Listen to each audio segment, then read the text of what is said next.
তোমরা পরবর্তী জীবনটা পরবর্তী জীবন বলতে লেখাপড়া পরে যখন সাংসারিক জীবনে পদার্পণ করবে তখন তোমাদের সন্তানরাই কিন্তু বড় হয়ে এই দেশ গঠন করার দায়িত্ব নেবে। তো সেই ক্ষেত্রে তোমার শিক্ষার উপরে নির্ভর করছে যে তোমার সন্তানটা কেমন হবে।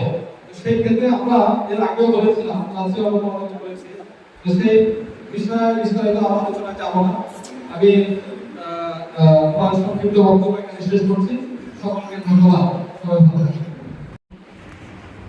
জুলাই মোদের শিক্ষা দিল কেমন করে বাঁচবে, শোষণ করে ডরে না বীর, বাঁচার তরে মরবে।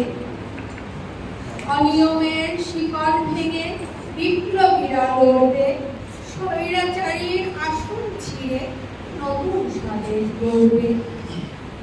রক্তে জাগে প্রলয় দোলা, জুলাই কি আর যায় রে খোলা, হাজার বুলেট রোধ করে আজ স্বপ্নের দেশ গড়বে। অপরাধীর বিচার করে শহীদরা সব জাগবে।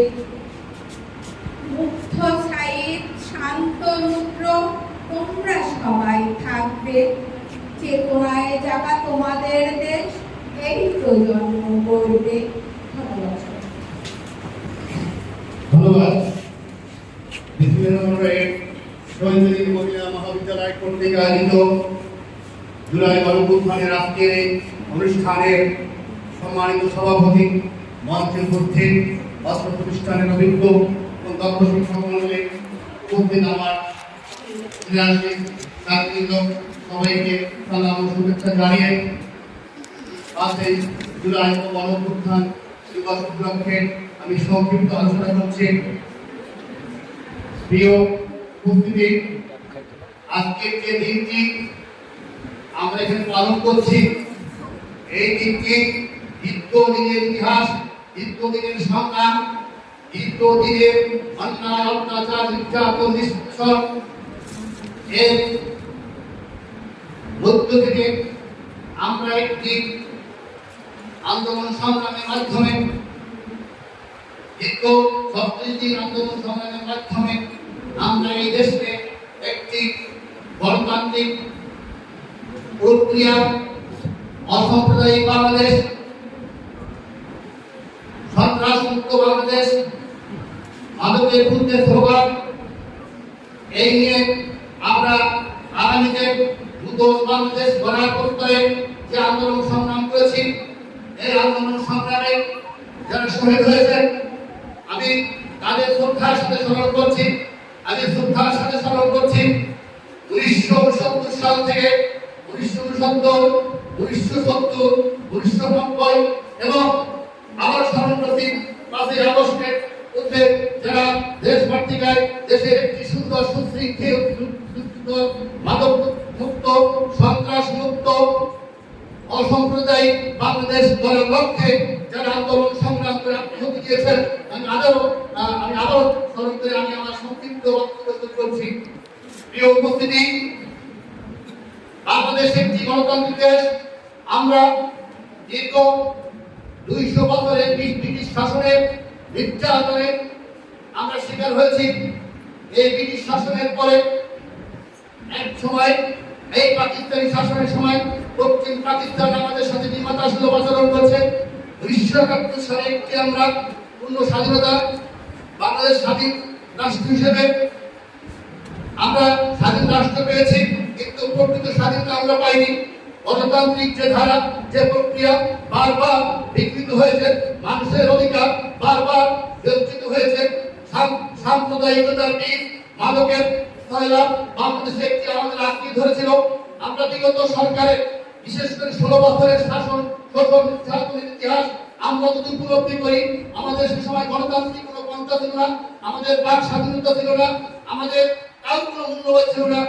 সেই আজকের ছাত্র সমাজ সহ সাধারণ মানুষ সেই একাত্মতা প্রকাশ করে যে আন্দোলন সংগ্রাম করেছে, সেই সংগ্রামের পরিপ্রেক্ষিতে আজকের একটি আগামীতে সুন্দর বাংলাদেশ গড়ার প্রত্যয়ে আগামীতে একটি নির্বাচন হবে। এই নির্বাচন সবাই অংশগ্রহণ করবে এবং একটি সুশৃঙ্খল এবং মাদকমুক্ত বাংলাদেশ গড়ার প্রত্যয়ে আমরা আশা করি। এই ক্ষেত্রে সবচেয়ে বেশি ভূমিকা ছিল গণঅভ্যুত্থান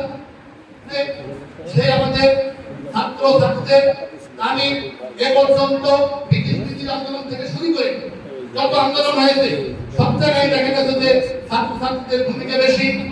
তাই সকলের আত্মার মাগফিরাত কামনা করছি এবং আগামীতে অনেক মূল্যবোধ নৈতিকতার সন্ত্রাস এবং অসাম্প্রদায়িক বাংলাদেশ যদি আমরা গড়তে পারি, এলাকায় আমাদের সমাজে একটা জিনিস আমরা উপলব্ধি করেছি যে আমাদের সমাজ আস্তে আস্তে ধ্বংসের দ্বার প্রান্তে উপনীত হচ্ছে। আমাদের সমাজে আজকে মাদক, আমাদের সমাজে আজকে বাল্যবিবাহ, আমাদের সমাজে আজকে সাম্প্রদায়িকতা ছেড়ে গেছে। আমরা চাই যে অসাম্প্রদায়িক বাংলাদেশ আমরা কিভাবে করতে পারি। আমরা যদি অসাম্প্রদায়িক বাংলাদেশ করতে না পারি, আমরা যদি গণতন্ত্রকে সঠিকভাবে প্রতিষ্ঠিত না করতে পারি, তাহলে আমরা সেই স্বাধীনতার কোনো মূল্য নেই। প্রিয় উপস্থিতি, আমি আবার বলছি, বিশেষ করে যে মানবিক বিরুদ্ধে যে স্লোগানটি আমাদের পাড়ায় মহল্লায় রাষ্ট্রে সমস্ত জায়গায় ছেড়ে গেছে এই মাদক,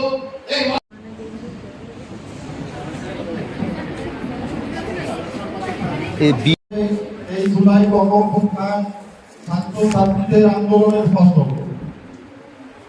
এই আন্দোলনটি হয়েছে ফ্যাসিবাদ সরকারের যখন উত্থান হয়েছে, মানুষের মধ্যে যখন চাপা ক্ষোভের সৃষ্টি হয়েছে, মানুষ যখন অধিকার বঞ্চিত হয়েছে, তখন ছাত্র সমাজ জেগে উঠেছে। সারা দেশ উত্তাপ হয়েছিল। বিশেষ করে ঢাকা শহরে আমরা দেখেছি মিছিলে মিছিলে লোকারণ্য হয়েছিল, যার ফলে ফ্যাসিবাদ সরকারের বিদায় ঘটেছে, নতুন বাংলাদেশের সূচনা হয়েছে। ফ্যাসিবাদ সরকারের উত্থান একদিনে হয় নাই। এটা আমার মতে 2014 সালের নির্বাচনের পর থেকেই এটা শুরু হয়েছে। কারণ তখন বিএনপি প্লাস সমমনা দলগুলো ওই নির্বাচনে অংশগ্রহণ করে নাই এবং আওয়ামী লীগ জয়যুক্ত হয়ে সরকার গঠন করেছে, তাদের মতো করে দেশ শাসন করেছে এবং নেতা কর্মীরা সীমাহীন দুর্নীতির আশ্রয় নিয়েছে, যাতে করে আমরা সাধারণ জনগণ অধিকার বঞ্চিত হয়েছি। যার ফলে ছাত্র সমাজ থেকে উঠে এই জুলাই গণ আন্দোলন বা গণ অভ্যুত্থানের সূচনা করেছে। আন্দোলনের সময় প্রধানমন্ত্রীর একটা বক্তব্য শুনেছেন কিনা জানি না, উনি বলেছিলেন আন্দোলনটা হয়েছিল কোঠা আন্দোলন। কোঠা বলতে এখানে মুক্তিযোদ্ধাদের 30% কোঠা রেখেছিলেন প্রধানমন্ত্রী বিলাস আওয়ামী লীগ সরকার। ছাত্ররা হাজার হাজার ছাত্র বাস করে বেকার ঘুরে বেড়াচ্ছে, অথচ যোগ্য ছেলে পেলে চাকরি পায় না। সেখানে মুক্তিযোদ্ধাদের সন্তান সন্ততি বিলাস নাতি এদের জন্য 30% কোঠা যখন রাখলো, তখন ছাত্ররা আন্দোলনের আশ্রয় নিল এবং কোঠা বাতিলের দাবি জানালো। কিন্তু আন্দোলন যখন চাঙ্গা হতে থাকলো, প্রধানমন্ত্রীর একটা অবসর বক্তব্য